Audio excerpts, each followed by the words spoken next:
মানচিত্র থেকে কি মুছে যাচ্ছে ইসরায়েল? আর মধ্যপ্রাচ্যে মার্কিন দম্ভ কি আজ সত্যি ধুলোয় মিশে গেল? আয়াতুল্লাহ খামেনির মৃত্যুর পর ইরান আজ কোনো রাষ্ট্র নয়, বরং এক জীবন্ত অগ্নিয়াগ্নি।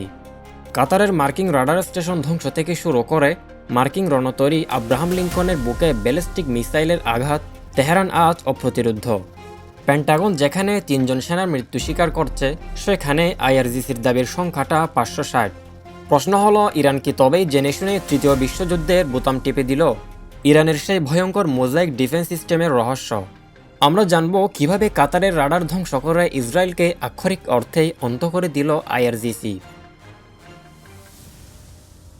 কেন স্বয়ং নেতানিয়াহু আজ ক্যামেরার সামনে ভেঙে পড়লেন, এবং আমেরিকার পাঠানো গোপন যুদ্ধবিরতির প্রস্তাব কেন পাত্তাই দিল না তেহরান? ঘটনার সূত্রপাত হয় খামেনির মৃত্যুর পরপরই। এতদিন খামেনির সংযত নীতি আইআরজিসির কট্টরপন্থী জেনারেলদের আটকে রেখেছিল, কিন্তু সেই অদৃশ্য শিকল ছেড়ে যাওয়ায় এখন শুরু হয়েছে মোজাইক ডিফেন্স। এর অর্থ হলো, এখন আর কোনো রাজনৈতিক নির্দেশের তোয়াক্কা না করে জেনারেলরা নিজেদের যুদ্ধের সিদ্ধান্ত নিচ্ছেন। কাতারে অবস্থিত যুক্তরাষ্ট্রের FE-132 রাডারটি ছিল ইসরায়েলের মূল চোখ। OTS প্রযুক্তির এই রাডার 5000 কিলোমিটার দূর থেকেই মিসাইল শনাক্ত করতে পারত, কিন্তু ইরানের আঘাতে এখন সেই রাডার ধ্বংসস্তূপে পরিণত হয়েছে। ফলে ইসরায়েল আগে যেখানে সতর্ক হওয়ার জন্য 7 মিনিট সময় পেত, এখন তা নেমে এসেছে মাত্র 2 মিনিটে। 2 মিনিটের মধ্যেই ব্যালিস্টিক মিসাইল ঠেকানো অসম্ভব। আর ঠিক এই সুযোগটাই নিয়েছে ইরান। অন্যদিকে ইসরায়েলের বেত শেমেত শহরে ইরানের মিসাইল হামলায় 9 জন নিহত হওয়ার পর প্রধানমন্ত্রী নেতানিয়াহু ভিডিও বার্তায় অত্যন্ত বিমর্ষ অবস্থায় শোক প্রকাশ করেছেন। তিনি স্বীকার করেছেন, ইসরায়েল আজ এক অত্যন্ত বেদনাদায়ক সময় পার করছে।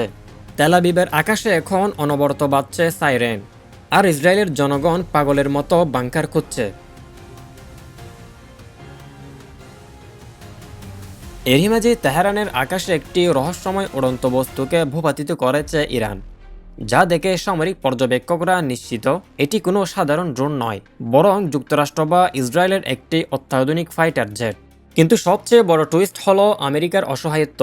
ইসরায়েলি পত্রিকা ইহুদিত আহরণ ফাঁস করেছে যে যুক্তরাষ্ট্র ইতালির মাধ্যমে ইরানের কাছে গোপন যুদ্ধবিরতির প্রস্তাব পাঠিয়েছিল, কিন্তু তেহরান তা সরাসরি নাকচ করে দিয়েছে।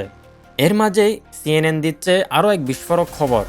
সৌদি যুবরাজ মোহাম্মদ বিন সালমান নাকি ইরানের বিরুদ্ধে যুদ্ধের অনুমোদন দিয়েছে। অর্থাৎ একদিকে ইসরায়েল আমেরিকা আর অন্যদিকে সৌদি আরব। পুরো মধ্যপ্রাচ্য এখন এক মহাসংগ্রামের মুখে। ইরান এখন ডু অর ডাই অবস্থানে। তারা বলছে প্রয়োজনে নিজেরাই ধ্বংস হবে, কিন্তু শত্রু দেশকে সাথে নিয়ে ডুববে। আপনার কি মনে হয়, ইরানের এই মোজাইক ডিফেন্স কি সত্যি যুক্তরাষ্ট্রকে মধ্যপ্রাচ্য থেকে তাড়িয়ে ছাড়বে, নাকি সৌদি আরবের অন্তর্ভুক্তি এই যুদ্ধকে পারমাণবিক সংঘাতের দিকে নিয়ে যাবে?